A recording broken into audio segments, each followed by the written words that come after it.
welcome here to TalkFCB, and welcome back here to the channel, guys. And in today's video, we are going to be looking ahead to the brand new Barcelona season. That's what's coming up today. Barcelona's pre-season plans documented. Where are we going to be going? What are we going to be doing? And especially, how are we going to be getting ourselves ready for the brand new season? And as of today, we also know the brand new La Liga fixtures. Barcelona's fixtures have been released, and we're going to be talking about those and looking at those in some detail. So starting right here, the new season is set to begin, and we are going to be ready. And so, as of right now, Barcelona's summer preparations will be split into 3 different parts. We'll be playing across 3 different continents and actually playing 5 games there in total across pre-season. And there have even been some rumours that this could be extended further. But as of right now, we're going to be talking about what's set in stone, what has been confirmed for the coming months, and ultimately what is going to happen here as we look ahead to that 2019 to 2020 season and that brand new season, the brand new start for Barcelona will be coming on Sunday, the 14th of July, because that right there, that is the date of the first day of pre-season training. That is the day there where the Barcelona players will come back in. The majority of that first team squad will return to action, along with several Barcelona B players too. However, of course, given the Copa America and also the African Cup of Nations has been going on this summer, not every player will be present there on the 14th of July. Some of them will be given extra time there to recover and get themselves ready and have a good holiday, really, to give them a chance there to have some downtime. Only the players who have featured in Copa America and also Musawage most likely will not begin pre-season on that day. The players who do arrive on the 14th of July will report there to the Ciutat Esportiva Joan Gamper to undergo medical and physical examinations. As you do when you come back in, you're checked over, you've got to see sort of what your weight is, what you're looking like, how you've kept your shape over the summer. And after their holiday there, they will return to the field on July the 15th, the day after, for training back on the field, where the hard work really begins. Because up first, in our pre-season plans, we have known for a while now, Barcelona will be heading to Asia and specifically to Japan to play 2 very high-profile games as part of the Rakuten Cup, which of course ties in nicely there with our sponsorship with the Japanese company. They've sort of got their name on the cup there. It's a good way there of promoting them even further, and it just strengthens there our relationship with Rakuten. It'll be Barcelona's first pre-season tour of Asia since 2013, and our first match there will be coming live from the capital city itself, Tokyo. On the 23rd of July, Barcelona will meet Chelsea, and that game there will be taking place at the Saitama Stadium. Also then, our second game in Japan, a fascinating game, it really is, with lots of familiar faces. That'll be coming there 27th of July, Barcelona against Vissel Kobe, where we're going to come face to face with the likes of Andres Iniesta, David Villa, Sergi Sampa. Like I say, so many familiar faces there that certainly bring back many memories, and that there should be a really feel-good game as we there get into our stride in pre-season. And then following our time there in Japan, that'll be the end of our spell there after those 2 games. Barca will then travel back to Barcelona for our annual Joan Gamper match, which will be played there as it is every single year at the Camp Nou, with our opponents this year being confirmed as Arsenal, with the match there taking place on August the 4th, the official Joan Gamper 54th edition there of the trophy, and the 7th appearance there of an English team in this particular match. However, we're not done there. We go to Japan, we go back to Barcelona, but we're not done there. We are then going to be flying to the United States to participate in 2 further friendly games in the newly created trophy, the La Liga Serie A Cup. Something very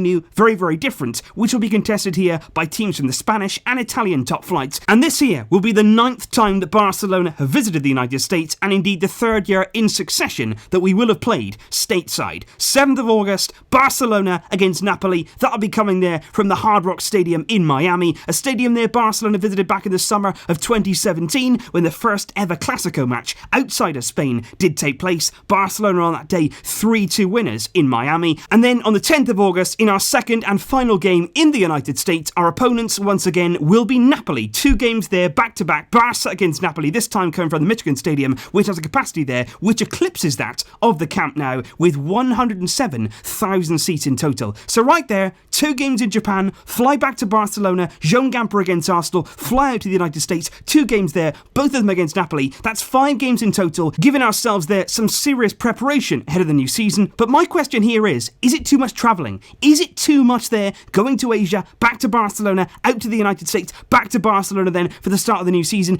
Is it a bit too much? Now, I know these guys, they're going to be travelling in luxury, they're going to be putting their feet up, they're going to have every single care of theirs taken care of, but at the same time, it is a lot of travelling there in quite a short space of time, and I just wonder there, is that the best possible preparation? But obviously I can see what we're trying to do. We want to advertise in Asia, we want to get the money there, we want to get the revenue in, we want to try and market ourselves as best as we possibly can. You got the Joan Gamper, you always want to have a good game there. Arsenal should be good opponents for that game, and then out to the United States, which we always like to do. We always like to play stateside, such a good fan base, such a massive following at Barcelona there. I know that only too well. So many fantastic American followers here that certainly I'm sure will enjoy Barcelona there going to America and performing there in August. And I do really believe this pre-season period could be absolutely massive for many players coming into this team. You look simply at new signings, you get Frankie de Jong coming into the team. He's going to want to come in, have a good pre-season, settle around his teammates, try and gel as quickly as he possibly can in this Barcelona team. Valverde is going to want to have a good look at him, and also of course maybe possibly Griezmann, maybe even Neymar further down the line, joining pre-season, linking up with their new teammates, or old teammates of course if you're Neymar. But at the same time, it's a really important time there to bed in with your new teammates at your new team. Pre-season is absolutely vital, but also more than anything else, it's vital there for the Barcelona B players, up and coming players, youngsters who want to give a good impression, who want to try and impress Valverde. He simply cannot ignore them. Not this year. He has to give them a chance. He has to have a good look at them. I'm talking Moussa Wage, I'm talking Todibo, maybe even Oriol Busquets there. Young players here breaking onto the scene. You've got to go there in pre-season, get your chance and certainly take it. Try and impress Valverde, try and do things that make you stand out, try and give yourself the best possible chance of staying at the club and then possibly forcing your way into the first team. And certainly when it comes to that, certainly when it comes to young players there having a chance to really put on a good show and give a good impression, pre-season is vital, and it should be an exciting time. It should be an exciting time here as we come towards the new season. Obviously there's negativity, there's still going to be negativity that sort of spills over from last season, but at the end of the day, this here is a new start, a new campaign. And on that very note, we will now take a look at the new La Liga season. The fixtures are here, and believe me, there are some crackers, because we'll be starting our brand new La Liga campaign on August the 18th. Now, these dates haven't been fully confirmed. Obviously, in La Liga, they do wait until the sort of few weeks before to decide whether it's going to be a Saturday or a Sunday, what time the kickoff is going to be. They're not really that great in that regard, but certainly it is confirmed we are going to be starting our La Liga season away at Athletic Club, Valverde's former team, and that there, going to the new San Mamés, that is not going to be an easy game. And then Real Betis at home, who of course in that same fixture beat us last season. So certainly they're kicking off the season in August with 2 very big games, 2 big tests, and certainly that will not be easy. Of course, when you look at the new fixtures, when they come out for the first time, the 2 games that you're looking for is Real Madrid and Real Madrid. The 2 Clasico matches is what you want to be looking at, and certainly there we are going to be playing the first Clasico at home. October the 27th, Real Madrid against Barcelona at the Camp Nou, and the reverse fixture of that one will be coming on March the 1st at the Santiago Bernabeu there in the second Clasico of the season in La Liga. But of course this season in La Liga, you have to remember, they've sort of scrapped the rule whereby you play every team in the same sort of sequence, whereby if you play Athletic Club in the first game of the new season away from home, by the time you've played everybody then in the league, you will play them then at home in the same sort of order. But right now it's completely mixed up. These fixtures here, you're playing all the teams obviously right throughout the season, but it's in a completely new order. They're not in any sort of sequence. That's changed certainly in La Liga this season. And if I had to pinpoint there one month that does look like pretty daunting fixtures, I'd certainly look at April. I'd certainly there look at April 2020. You've got Sevilla away, you've got Athletic Club at home, you've got Celta away, you've got Atletico Madrid at home. That is certainly there a month of big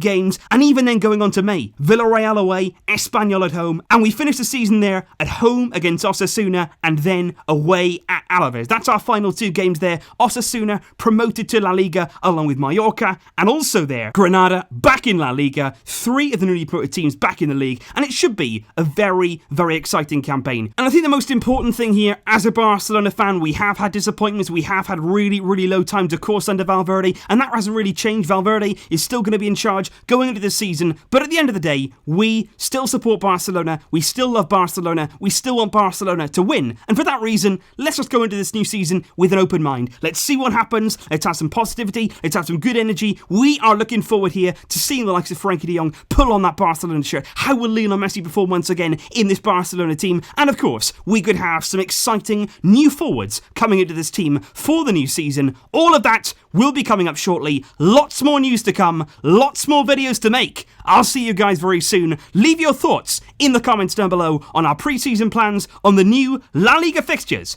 I'll see you soon, guys. But until next time, as always, Visca El Barça!